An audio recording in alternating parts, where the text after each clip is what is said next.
ती केवळ एक तारीख नव्हती, तो होता एका स्वराज्य रक्षकाचा धगधगता अंत. 1689 सालच्या 11 मार्च मुघल सम्राट औरंगजेबाच्या क्रूर कैदेत मराठ्यांचा छावा म्हणजेच स्वराज्याचे दुसरे छत्रपती संभाजीराजे सापडले. औरंगजेबाने राजांना धर्मांतरण स्वीकारण्यास सांगितले, पण ते सिंह गरजून म्हणाले, प्राण गेला तरी चालेल, पण धर्म सोडणार नाही. या एका उत्तरानंतर सुरू झाला अमानुष अत्याचाराचा कळस.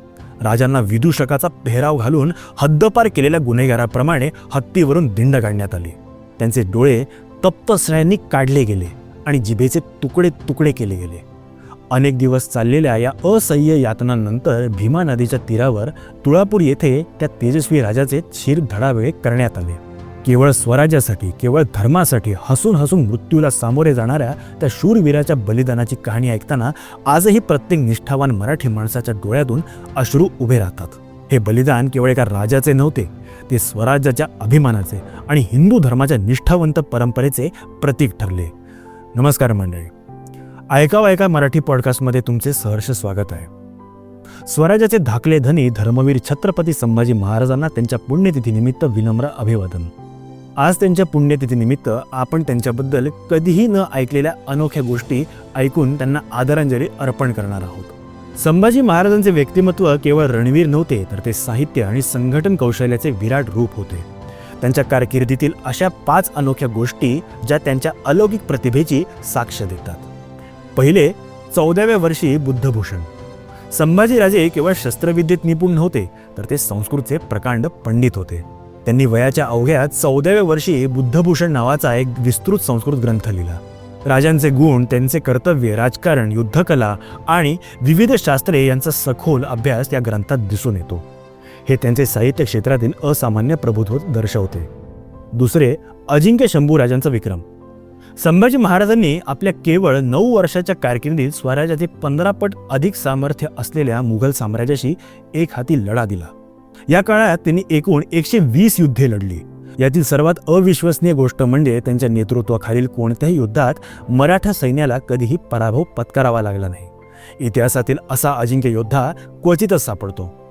तिसरे, आग्र्याहून सुटकेच्या प्रसंगाच्या वेळी मृत्यूची अफवा. छत्रपती शिवाजी महाराजांनी आग्र्याहून सुटका करून घेतल्यावर संभाजीराजे त्यांच्यासोबत थेट स्वराज्यात आले नाहीत. महाराजांनी त्यांना मथुरेत सुरक्षित ठेवले. या काळात मुघलांना चकवा देण्यासाठी महाराजांनी संभाजीराजेंचे निधन झाले अशी अफवा जाणीवपूर्वक पसरवली, जेणेकरून मुघलांचे लक्ष विचलित होऊन शंभूराजे सुरक्षितपणे स्वराज्यात परत येऊ शकतील. चौथे, परकीय लेखकाकडून युद्धकलेची प्रशंसा. संभाजी महाराजांच्या युद्धकलेचे आणि गनिमी काव्याचे केवळ भारतीयच नव्हे, तर परकीय अभ्यासकांनीही कौतुक केले. ॲबेकॅरे नावाच्या परकीय लेखकाने आपल्या नोंदीमध्ये संभाजी महाराजांच्या युद्धकलेतील नैपुण्याची विशेष प्रशंसा केली आहे. ही परकीय स्तरावर त्यांच्या लष्करी कौशल्याची मिळालेली मोठी पावती होती. पाचवे, नीती आणि धर्मग्रंथांचे आश्रयदाते. शंभूराजे धर्म आणि नीतिशास्त्राचे मोठे पुरस्कर्ते होते. त्यांनी तत्कालीन महान विद्वानांना प्रोत्साहन दिले. त्यांनी गागा भट्टांकडून समयनय हा नीतीपर ग्रंथ आणि केशव पंडितांकडून धर्मकल्पलता हा धर्मशास्त्रावरील महत्त्वपूर्ण ग्रंथ लिहून घेतला, ज्यामुळे त्यांचे धर्म आणि विद्या क्षेत्रातील योगदान अधोरेखित होते. थोडक्यात छत्रपती संभाजी महाराजांचे जीवन एका तेजस्वी उल्केसारखे होते. अत्यंत कमी कालावधीत परंतु प्रखर तेज आणि अतुलनीय पराक्रम गाजवणारे. त्यांनी स्वराज्याची केवळ रखरखीत रखवालीच केली नाही, तर साहित्य, राजकारण आणि धर्मकारण अशा विविध क्षेत्रांमध्ये आपला अमिट ठसा उमटवला.